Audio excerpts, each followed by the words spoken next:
ఈరోజు ప్రపంచంలో తెలుసుకోవలసిన, ప్రతి మనిషి తెలుసుకోవాల్సిన ఒక మాట ఏంటంటే, మనమంతా మనుషులంగా మనం యుద్ధాలు చేసుకోకూడదు. మనం ఆ దుష్టుడితో యుద్ధం చేయాలి, ఆ ఘట సర్పంతో యుద్ధం చేయాలి, దేవుని పక్షాన నిలబడాలి అన్న ఈ నీతిని మరిచిపోయి అధర్మమైన యుద్ధాలను చేస్తూ మనిషి చంపుకుంటున్నాడు ఈరోజు.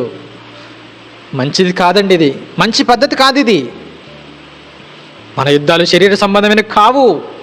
వాడితో మన యుద్ధం, వాడితో మనం చేయవలసిన యుద్ధం. వాడితో ఈరోజు ప్రపంచంలో ఎంతమంది యుద్ధం చేయగలుగుతున్నారో ఆలోచించండి. వాడితో యుద్ధం చేయడానికి దేవుని పక్షాన నిలబడింది ఎవరు చెప్పండి? ఎవరు కనబడటం లేదు, ఎవరు వాడిని పట్టుకోవడం లేదు. అందరూ దానికి లోబడుతున్నారు.